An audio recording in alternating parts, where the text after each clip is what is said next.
Aprovechando esto, también queremos hacernos eco de una denuncia que están realizando pues, muchos colectivos LGTBIQ+, que, por ejemplo, tiene que ver con las barreras que se siguen encontrando a la hora de acceder a la sanidad para proceder a la reasignación de género. Vamos a hablar con Meritxell Salazar, que es coordinadora técnica de la Asociación LGTBIQ+, Diversas Canarias. Es integradora social, promotora de igualdad con las personas menores trans en sus procesos de transición. Está con nosotros. ¿Qué tal, Meritxell? Bienvenida. Muy buenos días a todos. Muy buenos días, Marta. Bueno, es un asunto que, pese a tener quizá la ley trans más avanzada de todo el país, se sigue produciendo, con lo cual es un contrasentido. A día de hoy, los menores trans que quieren optar a esa reasignación de género siguen encontrándose con barreras. Sí, en este caso no solo las personas, las infancias trans siguen encontrándose con barreras en el ámbito sanitario, sino que en general las identidades trans siguen encontrándose con una deficiencia a la hora de ser tratadas en el sistema canario de salud. Nosotras hace un año y poquito poníamos una denuncia en la Diputación del Común que hablaba precisamente de la falta de recursos y de la cancelación masiva de citas al sistema de endocrinología.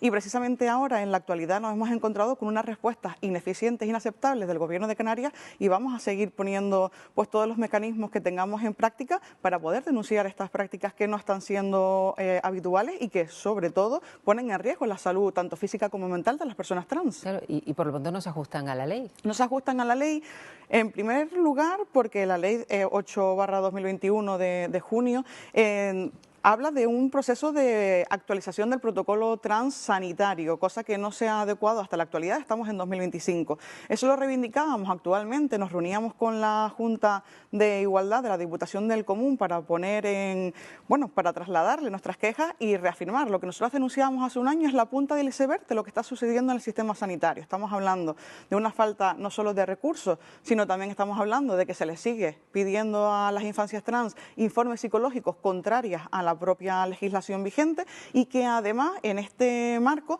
están sucediendo cosas peyorativas como que no se están informando de forma adecuada a las personas trans sobre los tratamientos quirúrgicos, sobre que no hay un consentimiento informado real a la hora de abordar estas situaciones o como, por ejemplo, como denunciamos, la falta de citas o de sistema en este personal. El Gobierno de Canarias nos decía directamente que eso era una cuestión individual, que era una relación de médico y paciente. Eso es una respuesta totalmente inaceptable de la cual nosotras no solo nos vamos a hacer eco, sino que vamos a seguir denunciando para que la legislación se cumpla. Claro, ¿cómo debería ser el proceso? Porque me imagino que cuando una familia entiende que su hijo es trans o su hija, emprende un camino que debe empezar por la parte más básica de la sanidad, por la atención primaria, ¿no? Sí, cada camino, nosotros siempre decimos que cada persona trans tiene su propio camino y hay cada tránsito como personas trans hay en el mundo. Los que ya lo ven desde pequeños y la familia considera que es el momento, ¿no? Sí, cuando ya es el momento, en ese término, y las personas trans quieren hacerlo en el ámbito sanitario, que no todas las personas trans tienen por qué pasar ese proceso de ámbito sanitario para hacer su tránsito, cuando sucede tú vas a tu médico de atención o tu médica de atención primaria en este caso y se te hace una derivación a Transcan, que es la unidad trans específica donde el Sistema Canario de Salud atiende específicamente a las personas trans. Ahí hay un equipo al completo donde hablamos tanto de una médica como enfermera, una gestora de casos, como también hablamos de un psicólogo sexólogo que aborda las realidades de las personas trans y a partir de ahí se generan los mecanismos de derivación al igual que las informaciones que reciben. Claro, porque tú estás diciendo que cada realidad es completamente diferente, sí. Con lo cual la familia, me refiero porque siempre estamos hablando no de una persona adulta, estamos hablando de menores, con lo cual ahí se involucra a toda la familia y todos deberían saber exactamente qué es lo que pueden esperar y a dónde deben acudir. Claro, además en el tema de las les menores es diferente porque la legislación también tiene unos plazos y unas diferencias en cuanto a la atención sanitaria que puedas recibir, sobre todo con la parte de hormonación o cirugías, que las cirugías no se pueden terminar hasta que no se cumpla la mayoría de edad. Cuando estamos hablando de la hormonación, por ejemplo, a partir de los 16 se puede hormonar y a partir de los 14, existe una parte de bloqueadores también que se puede con una atención endocrina y a partir de la atención médica pues se pueda generar, pero que realmente cuando las personas trans van y sobre todo en las infancias se hace una valoración conjunta tanto con las familias como con él o la menor. Y eso es lo que sería adecuado, según ustedes, ante un informe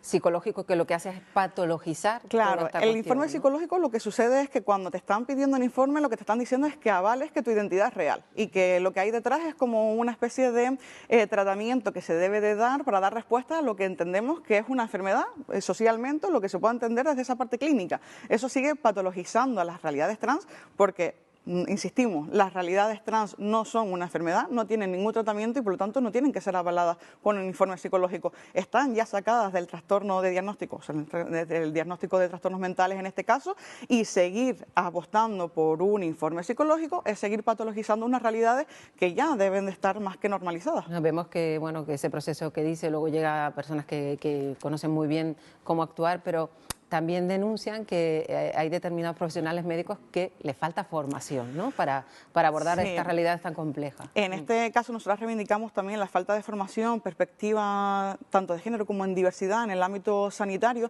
donde es importante conocer cuáles son las realidades y la diversidad, porque no todas las personas trans, como decíamos, tienen el mismo recorrido, no necesitan siempre el mismo, pues los mismos tránsitos sociales que se generan y por lo tanto es necesaria una formación específica en esta cuestión. Esto ya lo aporta también la ley y no se ha cumplido todavía hasta el momento. Claro, y es fundamental para eso que haya eventos como el que veíamos ayer, que haga visibles a las personas trans, que haga visibles sus realidades, que se escape por fin de una vez en pleno siglo XXI de tanto mito, tanta cuestión preconcebida, ¿no? Sí, totalmente. Y además hoy, que precisamente hoy se constituye el comité consultivo para vigilar que se cumpla la norma en este sentido, los colectivos LGTBIQA+ y los colectivos trans vamos a estar hipervigilantes para que esa norma se cumpla y para que la ley no sea un papel mojado. La ley está para cumplirse y en eso vamos a estar siempre. Bueno, está Canarias por delante, a la vanguardia en este tipo de leyes.